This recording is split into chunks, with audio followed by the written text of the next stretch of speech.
yeah. Everybody knows that I'm breaking down. Everybody knows I ain't faking now. Everybody knows my heart's vacant now. Yeah, she hates me now, I made mistakes but now I don't ever wanna be alone. I don't really ever feel at home. On my own, in the zone, that's the only way I know.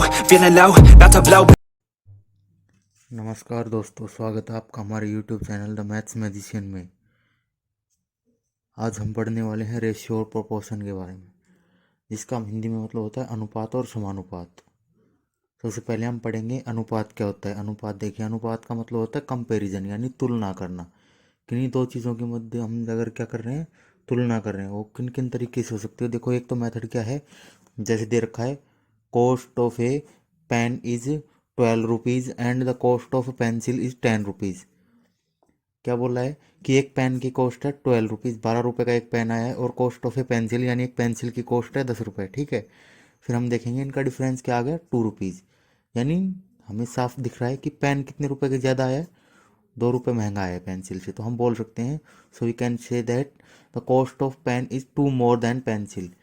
यानी क्या हो जाएगा, cost of pen is 2 rupees more than, यानी 2 रुपये ज़्यादा हो जाएगी किससे, पेंसिल से।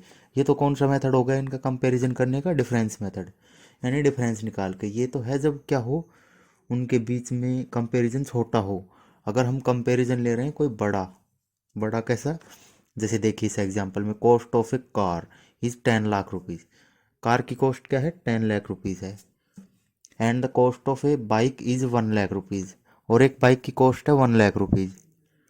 अब उनका कंपैरिजन हम कैसे करेंगे, जैसे देखो कार आई 10 लाख की और डिवाइड में कर देंगे 1 लाख की क्या, बाइक। तो ये क्या हो जाएगा, 10/1। इसे हम लिख सकते हैं 10/1, या फिर इसको ऐसे लिखेंगे, दोनों चीज़ क्या है, रेशियो।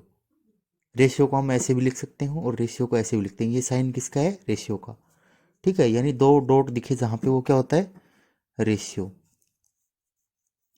ठीक है, जैसे क्या हो गया, हम कह सकते हैं कि cost of A car is 10 time of A bike. क्या है, कार की कॉस्ट कितनी है, बाइक से 10 टाइम है। उसमें हम क्या बता रहे थे कि इतने रुपए ज़्यादा की आई पेंसिल। अब क्या बता दिया हमने, टाइम में बता दिया कि इतने टाइम है उसकी। यानी जितने में हम एक एक कार खरीद के लाएंगे, उतने में हम क्या खरीद लाएंगे, 10 बाइक खरीद लाएंगे। क्या उसमें भी हो सकता था 2 रुपये में हम पेंसिल या पेन खरीद के ला सकते थे एक एक्स्ट्रा। जैसे देखो इसमें 2 रुपये का ही तो अंतर आया था, 2 रुपये में हम एक पेंसिल खरीद के ला सकते थे। अगर होता कि cost of pen 50 rupees, example के लिए बता रहा हूँ, कॉस्ट ऑफ पेन 50 रुपीज़ और पेंसिल 10 रुपीज़ की थी, तो हमें पता है क्या आते हो, 50 रुपीज़ का पेन होता, 10 रुपीज़ की पेंसिल होती। हमें साफ दिख रहा है ये कितना है, इससे 5 टाइम ज़्यादा है ये 10 से। तो क्या कह सकते थे हम कि जितने में एक पेन आएगा उतने में क्या आ जाती, 5 पेंसिल्स आ जाती। ठीक है, अब देखो, अब हम बात करते हैं किसकी, प्रपोर्शन की। ये तो हो गया रेशियो। अब बात करेंगे प्रपोर्शन। प्रपोर्शन क्या होता है, समानुपात। समानुपात में जैसे देखिए, आप एग्जाम्पल से ही देख लीजिए, a boy purchase 3 pens for 15 rupees. एक लड़के ने 3 पेन खरीदे 15 रुपये में। तो इसको हम रेशियो में कैसे लिख सकते हैं, 15/3। यानी एक की कॉस्ट कैसे निकलेगी, 15/3। एक की कॉस्ट क्या हो जाएगी, 15/3। 3 की 15 है तो एक की हो जाएगी 15/3, यानी 5 रुपीज़। एक पेन की कॉस्ट हो गई 5 रुपीज़।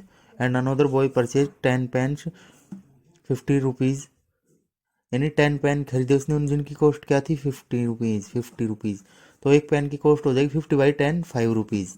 तो क्या आ गई, दोनों सिचुएशन में सेम कॉस्ट आ गई। ठीक है, तो इनको हम प्रपोर्शन में लिख सकते हैं। सो ये क्या है, दोनों इक्वल हैं, तो ये क्या हो जाएंगे प्रपोर्शन में। जैसे एग्जांपल देखो, ये है हमारे पास 15, 45, 40, 120। इनको ये प्रपोर्शन में है या नहीं है, ये हमें फाइंड करना है। देखो, अब हम क्या करेंगे, इनका पेयर बना लेंगे दो दो का।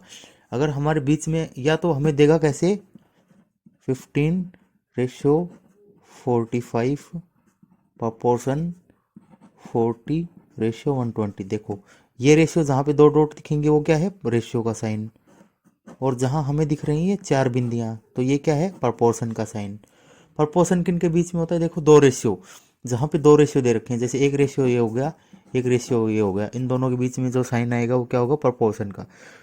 दो अनुपातों के मध्य अनुपात निकालने के लिए किसका यूज किया जाता है, समानुपात का, प्रपोर्शन का।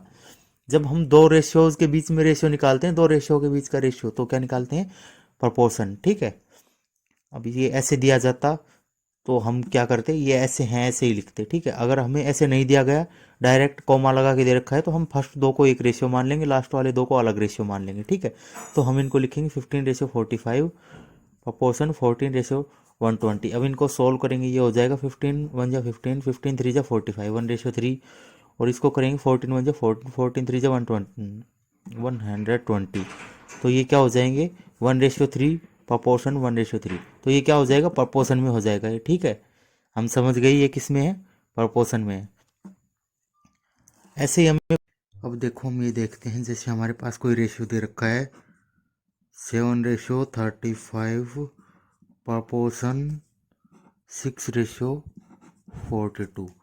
ये रेशियो हमारे पास दिया हुआ है। इसका हमें पहले ये है, एक रेशियो ये है 6:7:35 और एक है 6:42। अब हम इनको देखेंगे, पहले इनको रेशियो, इनको सिंपल रेशियो निकालते हैं। 1:5 इसका आ गया, प्रपोर्शन 1:7। तो क्या ये दोनों रेशियो इक्वल है? नहीं, ये रेशियो 1:5 और ये है 1:7, तो ये रेशियो इक्वल नहीं है। तो ये क्या नहीं होंगे, प्रपोर्शन में नहीं होंगे। ये दो अलग अलग रेशियो हैं, ये दो रेशियो तो हैं, लेकिन ये किस में नहीं है, प्रपोर्शन में नहीं है, ठीक है।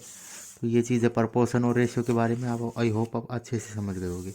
अब हम बात करते हैं यूनिटरी मेथड। यूनिटरी मेथड यानी एक नियम, यही हमारे रेशियो वाले चैप्टर में आता है।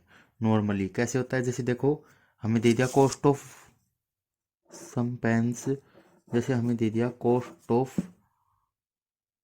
कुछ पेन, मान लो कुछ भी है, 5 पेन्स दे रखा है अपने को 25 रुपीज़। तो अपने से बोलेगा cost of 1 rupees, cost of 1 pen find करना है, ठीक है। अब ये कॉस्ट ऑफ 1 पेन ज़्यादातर हम जानते होंगे, नहीं जानते हैं तो ये सीखना चाहिए, क्योंकि ये बहुत इंपॉर्टेंट चीज़ है। क्योंकि अगर ये वाली चीज़ हमें समझ में नहीं आएगी तो हम दुकान पे कुछ सामान खरीदने भी नहीं जा सकते।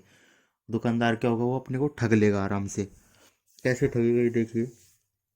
अगर गए, बाय द वे आप जान मान लो शुगर लाने गए किसी दुकान पे, तो आपको घर वालों ने बताया कि 1 किलो चीनी आती है 25 रुपए की, मान लो 30 रुपए की, मान लो जो भी रेट है वो मान लो, ठीक है।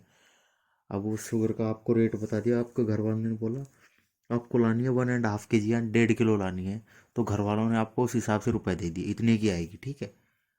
अब तुम ये तो नहीं है, अब तुम जाके कहोगे दुकानदार को क्या, कि मेरे को चीनी का रेट बताओ, तो वो चीनी का रेट वो देख लेगा, ये पागल फिर आ गया, ये पागल आ गया, इसको रेट ही नहीं पता चीनी का।